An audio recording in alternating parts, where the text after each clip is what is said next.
আসসালামু আলাইকুম ওয়া রাহমাতুল্লাহি ওয়া বারাকাতুহু। সুপ্রিয় বন্ধুরা, হুমিদ চ্যানেলের পক্ষ থেকে সকলকে জানাই আন্তরিক মোবারকবাদ, অভিনন্দন। আমি ডাক্তার ইসমাইল হোসেন রিয়াজ, স্বাস্থ্য বিষয়ক নানান ধরনের পরামর্শ নিয়ে আসি আপনাদের পাশে। আমাদের এই চ্যানেলের মূল উদ্দেশ্য হচ্ছে স্বাস্থ্য বিষয়ক নানা ধরনের পরামর্শ প্রদান করা, রোগ সম্পর্কে জানানো, কোন রোগের জন্য কী পথ্য সম্পর্কে জানানো, রোগীকে সচেতন করা, যাতে করে একজন রোগী কীভাবে সে ঘরোয়াভাবে ওষুধ ছাড়াও যেন সুস্থ হতে পারে, সেই বিষয়গুলো আমাদের জানানো। আমাদের মূল প্রতিপাদ্য বিষয় হলো কোন রোগের জন্য কোন ডাক্তার দেখাবো, কোন ওষুধ খাওয়াবো, সেই বিষয় নিয়ে আমাদের নিয়মিত ভিডিও আমরা করে থাকি। সুপ্রিয় বন্ধুরা, আমার পূর্বতে কিছু ভিডিও ছিল, আজকে আমি একটা নতুন ভিডিও নিয়ে হাজির হয়েছি। সেটা হলো কোষ্ঠকাঠিন্য থেকে বেঁচে থাকার প্রাকৃতিক কিছু উপায়, যা আমি নিজেই পায়খানা কষা হলে কীভাবে আমি সেখান থেকে বেঁচে থাকবো। তবে মূল বিষয়ে যাওয়ার আগে যারা এখনই আমাদের চ্যানেলটিকে সাবস্ক্রাইব করে নিন এবং পাশে থাকা বেল আইকনটি প্রেস করে রাখুন, এবং পরবর্তী নতুন ভিডিও আসা মাত্রই আপনার কাছে নোটিফিকেশন পৌঁছে যায়।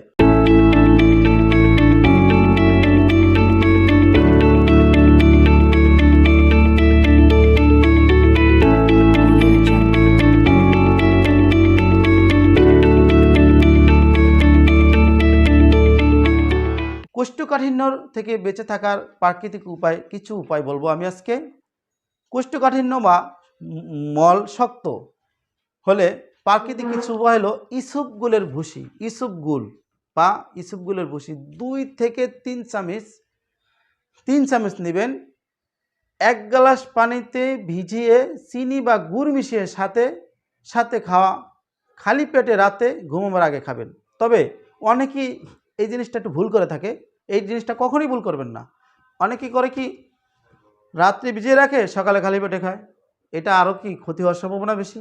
আপনি করবেন যে রাত্রে খালি পেটে খাওয়ার 1 ঘন্টা আগে আপনি ইসবগুলের ভুসিটা আপনি ভিজিয়ে রাখবেন এবং খালি পেটে সাথে খেয়ে নেবেন। 5-10 মিনিটের ভিতরেই আপনি খেয়ে নেবেন 1 গ্লাস পানির সাথে, তাহলে আপনার উপকারটা বেশি হবে। তারপরে পাকা মিষ্টি, বড়ি, চটকে বীজ খোসা ফেলে অথবা সেকে অল্প পানি মিশিয়ে মাঝে মাঝে খাওয়া যেতে পারে। পাকা মিষ্টি জাতীয় যেইগুলো আছে এগুলা আপনি সবজি আকারে খেতে পারেন, এবং ফুটনো তেঁতুলের রসের সঙ্গে চিনি মিশিয়ে শরবত তৈরি করে সেখান থেকেও রাতে শোয়ার আগে 1 টেবিল চা চামচ পান করুন পানির সাথে মিশিয়ে। তাতে করে আপনার কোষ্ঠকাঠিন্য থেকে বেঁচে থাকতে পারবেন। এবং এই ঘরোয়া টিপসগুলো যদি আপনি গ্রহণ করুন, আশাবাদী ইনশাআল্লাহ আপনি সেই কোষ্ঠকাঠিন্য থেকে পরিত্রাণ পাবেন এবং মুক্ত হবেন। এই ইসবগুলের ভুসি সহ আরও নানান ধরনের খাবার রয়েছে, যেগুলা খেলে, যেমন আমরা রোগীদেরকে বলবো যে যারা কোষ্ঠকাঠিন্য ভোগেন, নিয়মিত দৈনিক পানি তো পান করবেন, মিনিমাম 2 লিটার দৈনিক পানি পান করতে হবে।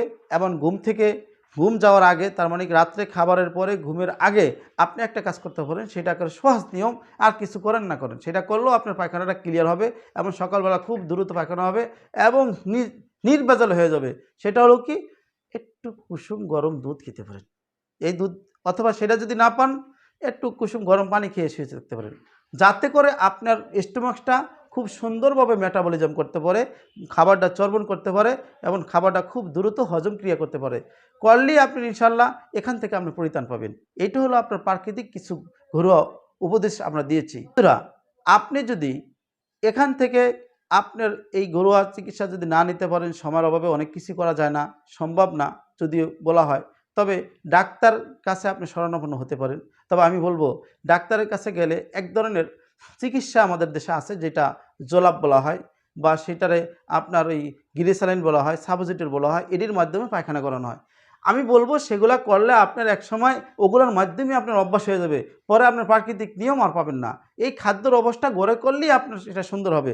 তবে হ্যাঁ, আমাদের দেশের প্রকৃত চিকিৎসার ভিতরে একটা চিকিৎসা পদ্ধতি রয়েছে, যেটা হচ্ছে হোমিওপ্যাথিক চিকিৎসা, ন্যাচারাল পদ্ধতি। রোগ না রোগীর চিকিৎসা করা, যে কীভাবে সেটা সারাবে, সেটা লক্ষণভিত্তিক চিকিৎসা করা, এটিই ছিল হোমিওপ্যাথির মূল উদ্দেশ্য, প্রতিবদ্ধ বিষয়।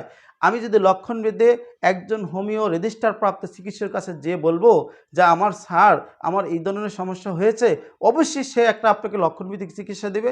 সেই লক্ষণভিত্তিক চিকিৎসা দিলেই আপনি আপনার সেই রোগ থেকে পরিত্রাণ পাবেন, আমি সে আশাবাদী। বন্ধুরা, এমন পরবর্তী আমরা আপনাদের সাথে আরও নতুন নতুন ভিডিও নিয়ে হাজির হব। বন্ধুরা, আজ আলোচনা এই পর্যন্ত। পরবর্তী ভিডিও দেখার আমন্ত্রণ রইল। যদি কোনো প্রশ্ন থাকে কমেন্টের মাধ্যমে জানাবেন। বেশি বেশি শেয়ার করে আপনার বন্ধুদের জানার সুযোগ করে দিন। এইরকম নতুন নতুন ভিডিও তৈরি করতে আমাদেরকে আপনারা অনুপ্রাণিত উৎসাহিত করুন। আজ এ পর্যন্তই। ভালো থাকুন, সুস্থ থাকুন, হোমিও চ্যানেলের সাথে থাকুন। আসসালামু আলাইকুম ওয়া রাহমাতুল্লাহি ওয়া বারাকাতুহু।